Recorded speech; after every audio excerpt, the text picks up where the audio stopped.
Lucy Letby, innocent beyond doubt, analysing her notes. At first glance of Lucy Letby's notes, they seemed incriminating.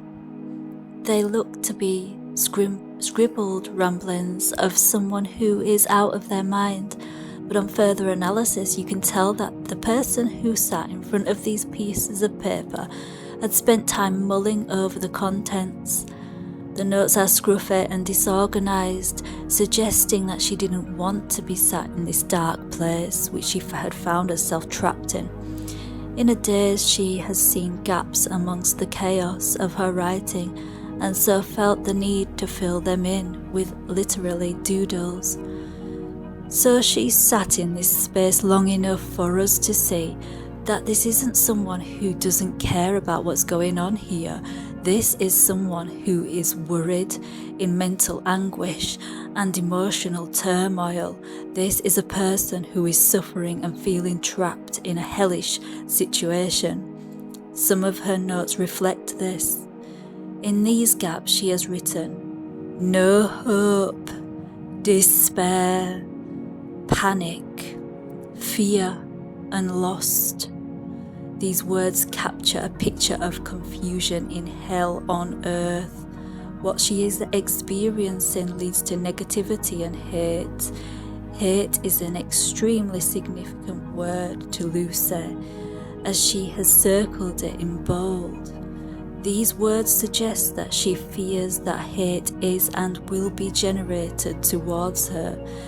Being lost means that you cannot be seen as your authentic self, and you don't know how you got here or how to escape the reality which doesn't belong to you.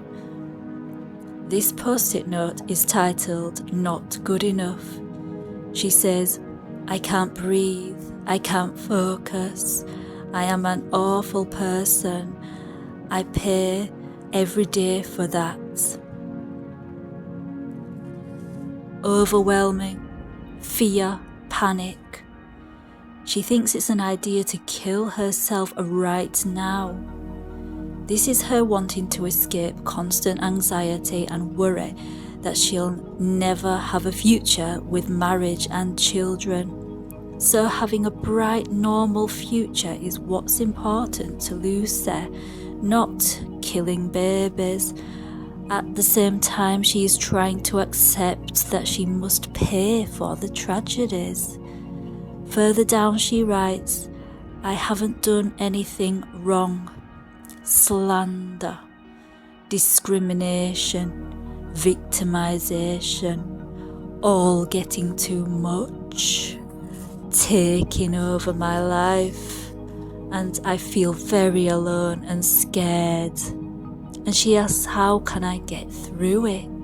So she's describing accusations and unfair treatment in the workplace. She's victimized by being singled out and discriminated against unfairly. She says it's slander, not that she's guilty of the M word. This negativity directed towards her has caused her to hate herself, as she writes, hate myself.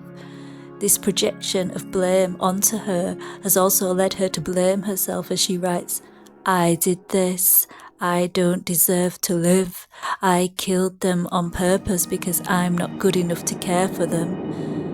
And this sentence is key. This sentence gives away Lucy's thoughts on why the babies died. She is trying to come to the conclusion that if she isn't good enough, that means, or as good as means, she purposefully killed them. It's an interpretation of not being good enough. The title of the page, I killed them on purpose because I'm not good enough to care for them. She also writes, I am a horrible, evil person. Don't deserve mum and dad. World is better off without me. These are not the notes of someone who doesn't care or wants to take accountability. She is torturing herself in confusion as she tries to absorb the disgusting accusations against her. This is a wounded Lucy, a Lucy who is in constant pain. This isn't the real Lucy, not because she's a baby killer, but because she's been systematically attacked by the people who purport to support her. Her physical body is still intact, but her emotional body and her mental body are in dread and survival mode. This person has been made to look weird, demonized. You see, it doesn't matter that you know you didn't do anything wrong when everyone around you is saying otherwise and purporting to put it politely by saying maybe you're just not good enough. You can't live that reality which you know is true. They won't let you. On another post-it she writes, "Today is your birthday, but you aren't here, and I am so sorry for that.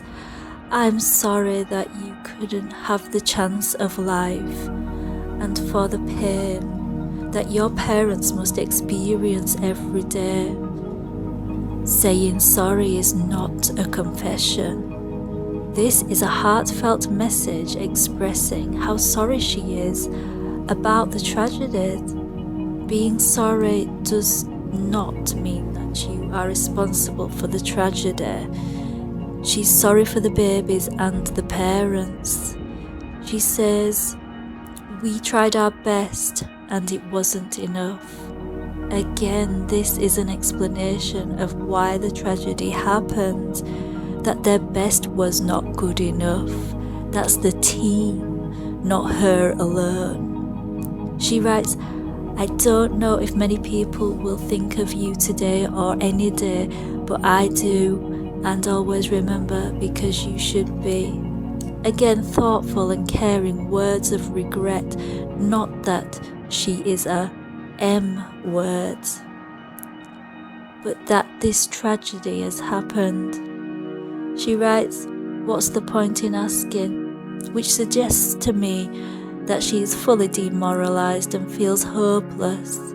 That's why she writes, "Help, and I want someone to help me, but they don't." And the main message in this writing is underlined, simply help. But she feels overwhelmed by the word hate. The hate is transpiring more than the help is. Similarly, another post-it says, "I wanted you to stand by me, but you didn't." So she had hopes that at least one person would speak out and do the right thing, but even they had let her down. She writes that her life is a joke. She mentions the word joke 3 times, so I think she really believes it and has a problem with her life being a joke, and rightly so.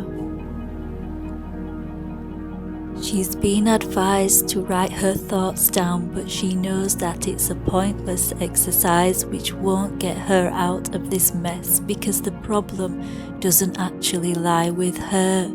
She spends time colouring in blocks. Some people draw a rectangle, section it off by joining the corners and then colouring these in. This indicates Lucy feeling the need for some organisation and problem solving, but she has left some doodles unfinished. I think this reflects how she couldn't see the horizon. She could not see the light at the end of the tunnel. These appear to be ordinary doodles, not complicated and not showing any sign of obsession or plans to M anyone. Arrows indicate a desire for direction, and she has plenty of arrows on there. There are also pet names running through repeatedly. I don't know whose names they are, so I can only suggest that she wants someone or something good to cling on to during this difficult time. Lucy has been made to feel guilty as a result of a relentless battering down of her, coupled with her self-sacrificing attitude. She needs to come out standing tall, standing up for herself and let the guilt go. Her colleagues will have seen her acceptance of the idea of not being good enough projected onto her, therefore seeing that she has become an easy target to victimise further, get her banged up, throw away the key, and have their own names freed of having any accountability. This is how people are demonised, and how a fake world is created which needs fixing. This is not Lucy Letby. This is a different person who is in a demonic environment. This is Lucy Letby.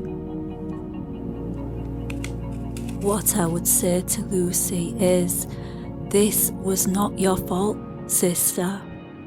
Those babies were in a critical condition. If it was someone's fault, the blame lies with whoever was in a position to facilitate the change needed to improve the general care for the babies. Other people are responsible for parents grieving just as they are for ending your life in this way, leaving you to rot in hell. But you are not alone. Countless people have been bringing cases of unfair treatment to tribunals. Some win their case, some are silenced with settlements, and some have their lives ruined and never get to tell their story. But I am telling your story, and I'm sorry that I had to know of a twisted character that had been pictured to be you. I'm sorry for what you've been through. It seems to me that Lucy's only fault was being self-sacrificing, which allowed others to tell her how much more she was to blame than she really was. Listen guys, you have rights as an employee. You can find legislation online. There's the Employment Rights Act 1996, the Equality Act 2010, and the Public Interest Disclosure Act 1998. You have rights from 2 years of service, or if it's a whistleblowing or discrimination case, your rights start from day one. The 2-year wait for basic unfair dismissal rights is changing in 2026 or 2027. You can call ACAS, that's ACAS, for free impartial advice. You can also use the VALA website, which is very helpful. That's VALLA. Donna Patterson won her case against Morrison's, and she's created a website called Let's Talk Work. This makes it a lot easier for you to bring a case to tribunal without needing a solicitor. VALA also has the option of pay as you go in case you need any further help. This means you are in control of costs and they are significantly minimized. The free YouTube shorts and other tools, I think, are the most helpful anyway, so you probably won't feel the need to pay for advice at all. Why didn't investigators analyse these notes, which so obviously show Lucy's innocence? They are either incompetent or underhand, but either way, they need to pay. When it comes to reducing our brothers and sisters to feeling so raw, In Lucy's words, there are no words.